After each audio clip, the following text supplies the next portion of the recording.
Chapter 27. The man of beautiful beard rides on a solitary journey. Guan Yu slays 6 generals through 5 passes.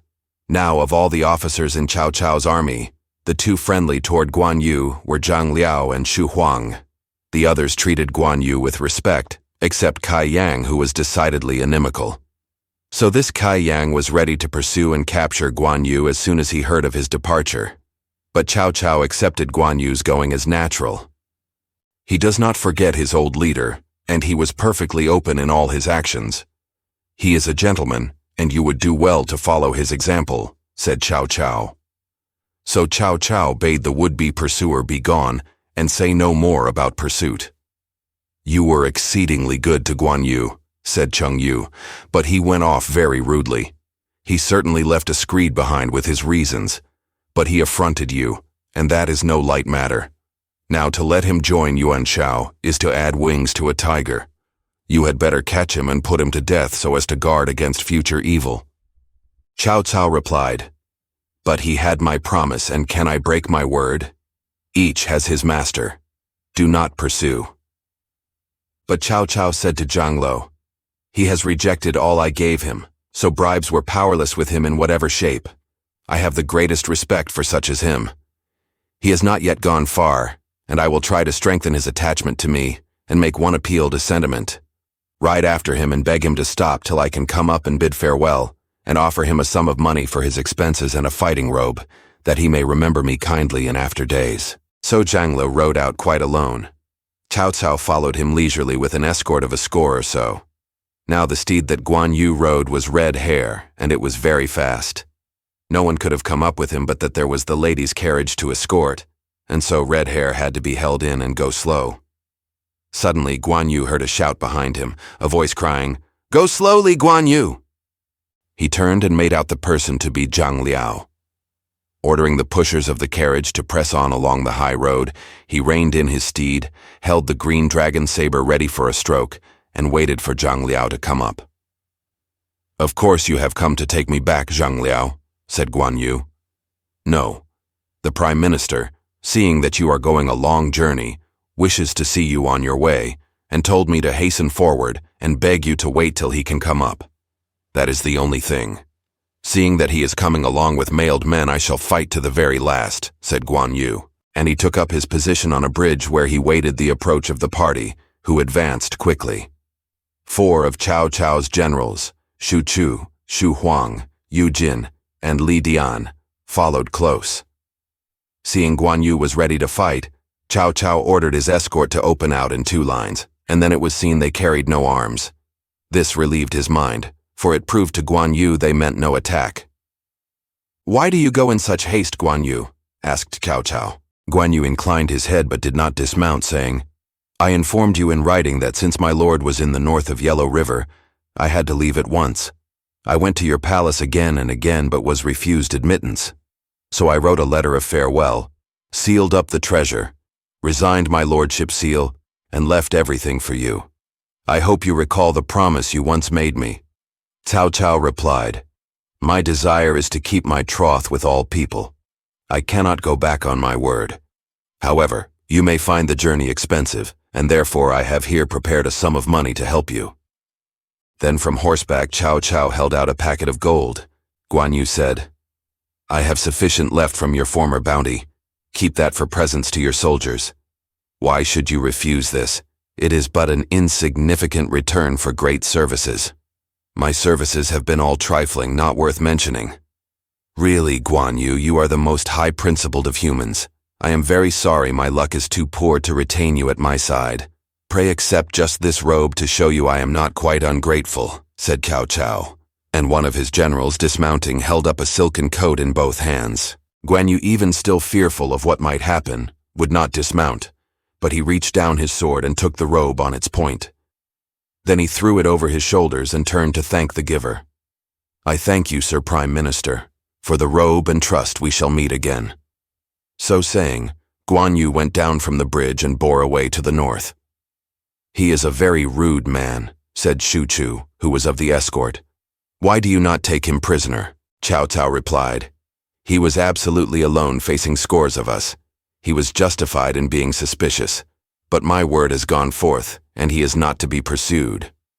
Cao Cao and his escort returned, the Prime Minister very sad when he thought of the man who had gone. Guan Yu went down from the bridge and started in the wake of the carriage carrying the two ladies, which should have gone about 10 miles while this interview had been going on. He could see no signs of it, and rode hither and thither looking on all sides. Presently he heard someone shouting from a hill, calling him by name to halt. He saw a youth wearing a yellow turban and dressed in a silk robe. He held a spear in his hand, and was mounted on a horse from the neck of which dangled a bloody head. Behind him were 100 or so men on foot, and they advanced quickly. "Who are you?" asked Guan Yu. The young man dropped his spear, dismounted, and made a low bow. Guan Yu feared this was some ruse, so he only checked his horse and gripped his sword the more firmly, saying, "Sir, I desire you to tell me your name." "My name is Liu Hua. I belong to a Xiangyang family. Since these troubled times began, I have been an outlaw among the rivers and lakes, and I and my comrades have lived by plunder. We are about 500 in all. By chance, my friend Du Yuan came across two ladies in a carriage just now, and, quite wrongly, he took them prisoners and brought them to the hold in the hills. I questioned the servants and so found out who they were and who was escorting them. So I wish them to be set free to pursue their journey. Du Yuan opposed this and spoke so ill-mannerly that I killed him. And here is his head. I pray you pardon me. Where are the two ladies?" "They are among the hills," replied Liu Hua. "Bring them down here at once," said Guan Yu. In a short time, a party of the brigands pushed the carriage down the hill, and the ladies sat there before him. Then Guan Yu dismounted, laid aside his sword, and stood respectfully before them with his arms crossed. "Sisters, have you been alarmed?" asked he. They replied, "We should have suffered at the hands of Du Yuan had it not been for Liu Hua." "How did Liu Hua come to save the ladies?" asked Guan Yu of those who stood by.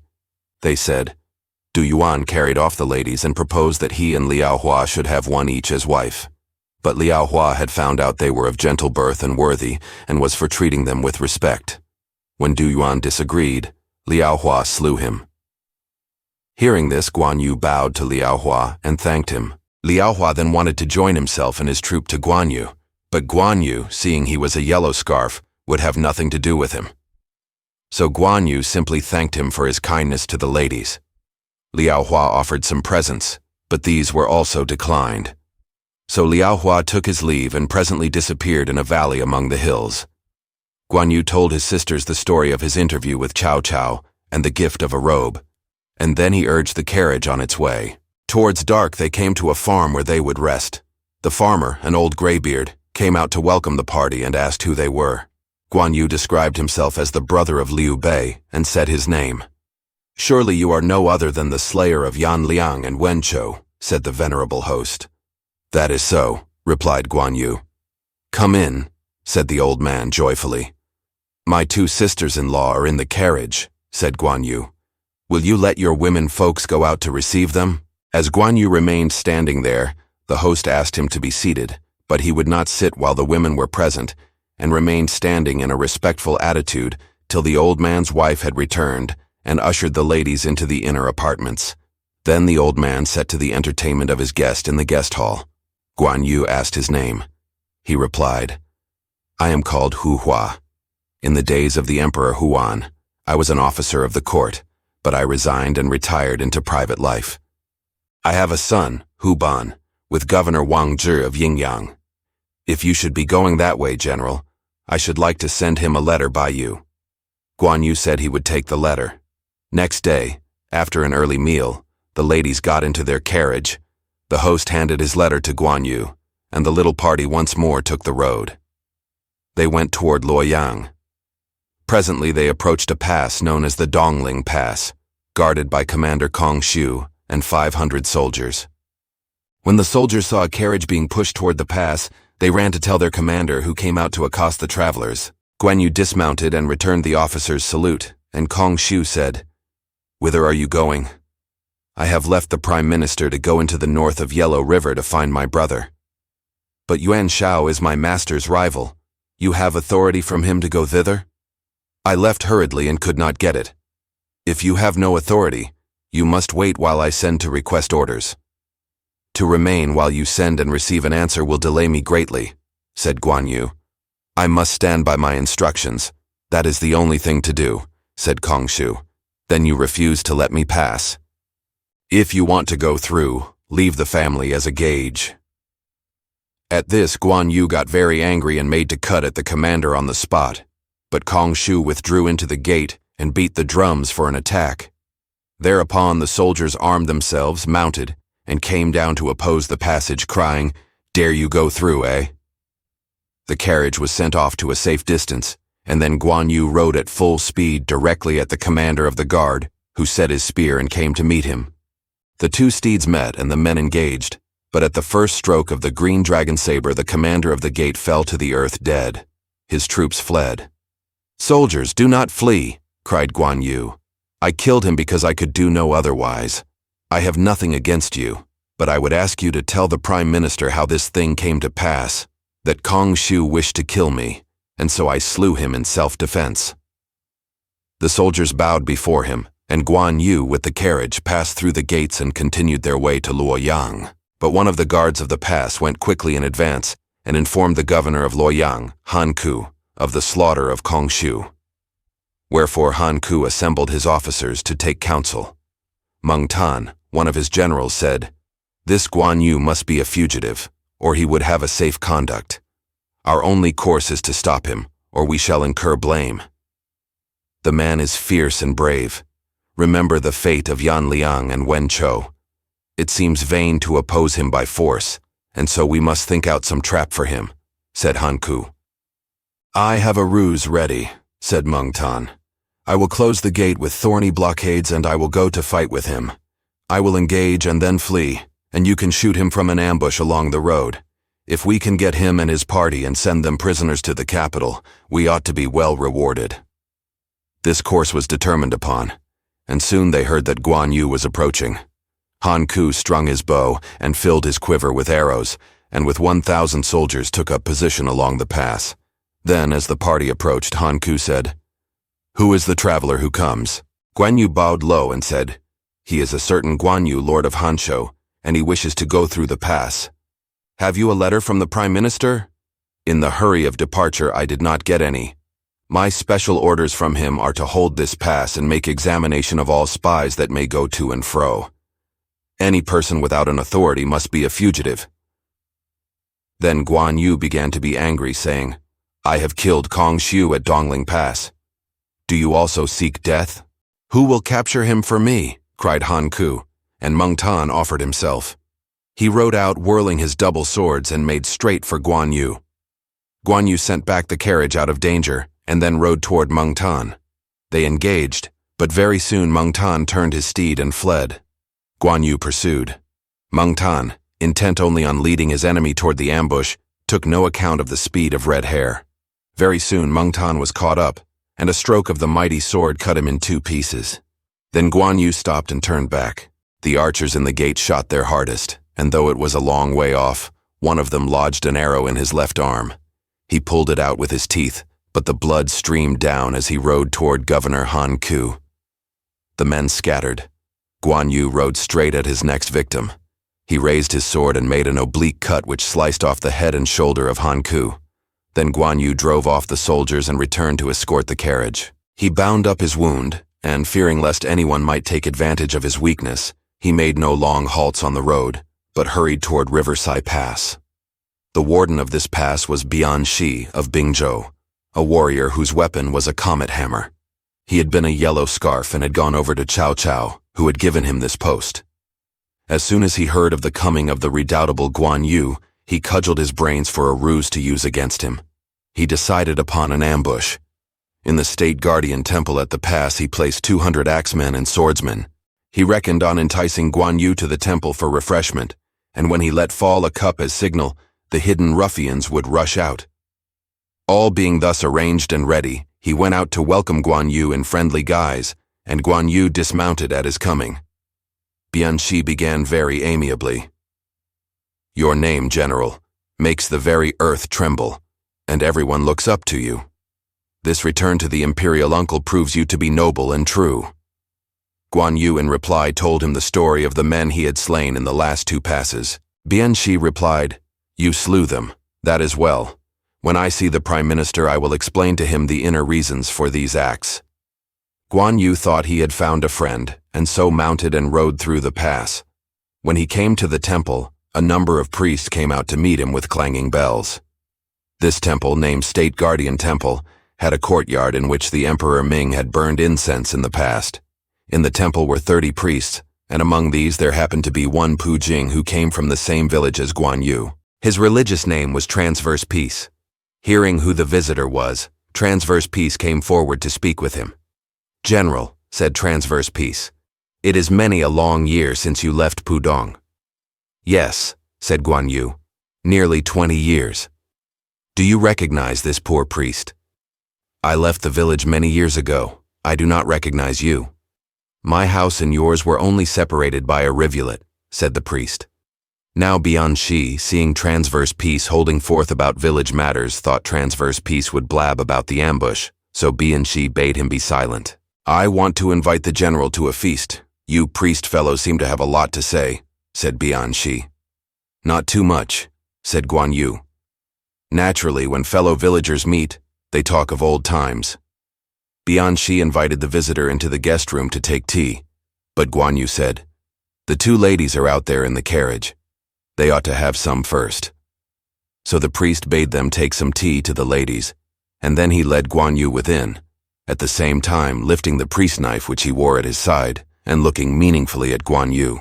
The latter understood and told his people to bring along his weapon and keep close at his side.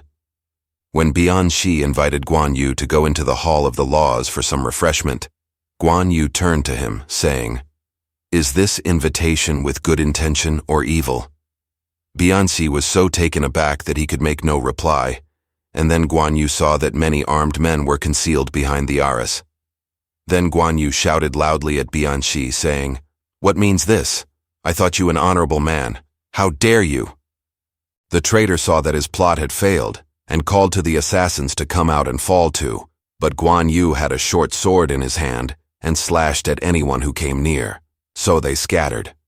Their commander ran down the hall and tried to escape among the side buildings, but Guan Yu threw aside the short sword, took up the green dragon saber, and went after Bianxi. The latter was trying to get into position to throw his comet hammer, but Guan Yu cut the cord, and the weapon was useless. Guan Yu followed Bianxi in and out, and soon caught up with him. Then with one blow, Guan Yu cut him in halves. The fight over, Guan Yu sought the 2 ladies, who were surrounded by soldiers. These fled at sight of the terrible warrior. Seeking out the priest, his fellow countryman, he thanked him for the timely warning which had saved him from death. "I cannot remain here after this," said Transverse Peace. "I shall pack up my few garments and my alms bowl and take to the road, vague in my wanderings as the clouds in the sky. But we shall meet again, and till then, take care of yourself." Then Guan Yu took leave and retook the road to Yingyang. The governor of this city was named Wang Zhi, and he was related to Han Ku by their children's marriage. Hearing of the death of his relative, Wang Zhi set about a scheme to kill Guan Yu secretly. He sent soldiers to guard the city gates and, when he heard that Guan Yu approached, he went himself and received Guan Yu with a smiling countenance and bade Guan Yu welcome. Guan Yu told him the object of his journey. "You, General, have been able to get some exercise on the road, but the ladies in their carriage must be cramped and fatigued. I pray you come into the city, and all of you remain the night in the official travelers' quarters. Tomorrow you can set forth again." The offer was tempting, and his host seemed in earnest, so the 2 ladies went into the city, where they found everything very comfortably prepared for them. And though Guan Yu declined the governor's invitations to a banquet, refreshments for the travelers were sent to their lodgings. Guan Yu was fatigued from the trials of the journey, and as soon as the evening meal was over, he bade the ladies retire to rest while he sat down in the main room, quite alone, for he bade all to get repose while they could. His horse was given a good feed for once. He sat with his armor loosened in order to be more at ease. Now Governor Wang Zhi had a general named Hu Ban, to whom he had entrusted the arrangements for the destruction of his guest. Said Wang Zhi, "This Guan Yu is a traitor to the Prime Minister and a fugitive. On the road he has murdered several commanders of passes and is guilty of serious crimes. But he is too strong and valiant for any ordinary soldier to overcome. So this evening you will lead a whole company of 1,000 troops to surround his lodging, each one armed with a torch, and we will burn him. They will start the fire about midnight. Every one of the party will perish. I will come with a force to stand by and assist if necessary."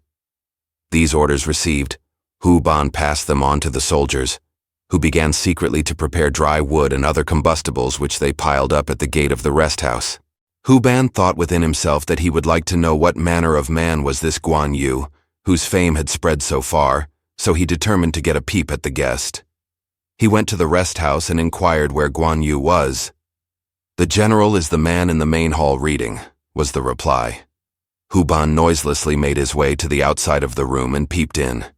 He saw the famous warrior stroking his beard with his left hand while he read by the light of a lamp placed on a low table. An involuntary exclamation of wonder escaped at the majesty of the figure. "Really a god," Hu Ban sighed. "Who is there?" suddenly asked the reader at the sound. Hu Ban entered and said, "I am Hu Ban, a general of the governor." "Surely you are the son of Hu Hua, who lives outside Xuchang," said Guan Yu. "I am he," replied Hu Ban.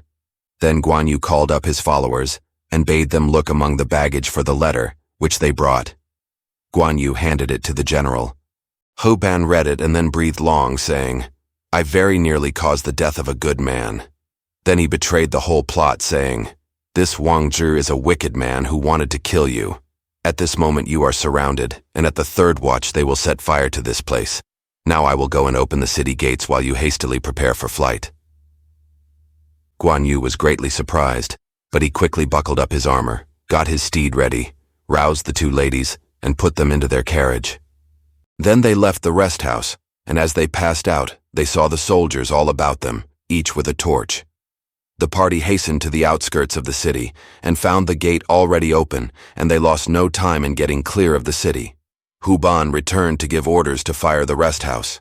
The fugitives pressed on, but before long they saw lights coming up behind them, and Wang Zhi called out to them to stop. Guan Yu reined in his horse and began to abuse him, crying, "Worthless fellow, what had you against me that you wished to burn me to death?" Wang Zhi whipped up his steed and set his spear, but Guan Yu cut him through with the short sword he wore at his side and scattered his followers. Then the carriage pushed on. Guan Yu's heart was filled with gratitude to Hu Ban. When the party drew near Huazhou, someone told Liu Bei, who rode out to welcome him. Liu Bei had been once rescued by Guan Yu, who slew Yan Liang and Wen Chou and lifted the siege of the city. Guan Yu did not dismount but bowed from horseback, saying, "Have you been quite well since we parted?" "Whither are you going, sir?" replied Liu Bei. "I have left the Prime Minister and am on my way to find my brother. Liu Bei is with Yuan Shao, who is at enmity with the Prime Minister." "How can you be allowed to go to him?" asked Liu Bei. "That matter was settled long ago. The Yellow River Ferry is an important point and is guarded by a commander of Xiahou Dun. He will not let you cross. But suppose then you provide boats for me. Though there are boats, I dare not give them to you. Well, formerly I slew Yan Liang and Wen Chou and saved you a grave danger. Now you refuse me a ferry boat. I am afraid Xiahou Dun will know of it and make it a fault against me." Guan Yu perceived that no help was to be expected from this man, so he pushed on and presently reached the ferry. There the commander of the guard, Qin Chi, came out to question him. "I am one Guan Yu, lord of Hanshu. Whither are you bound?" "I go to the north of Yellow River to seek my brother Liu Bei, and I respectfully ask you to grant me a passage over the river." "Where is the authority of the Prime Minister?" "I am not on a mission from the Prime Minister, so why should I have such an authority?" "I have orders from my chief to guard the ferry, and you will not cross. Even if you grew wings, you should not fly over." Guan Yu's choler arose. "Do you know that I have been the death of all those who have hitherto tried to stop me?" said he. "You have only slain a few officers of no rank or reputation, but you dare not kill me." "Where would you stand beside Yan Liang and Wen Chou?" asked Guan Yu. Qin Shi grew angry, and he loosed his rein. Sword in hand, he came at a gallop.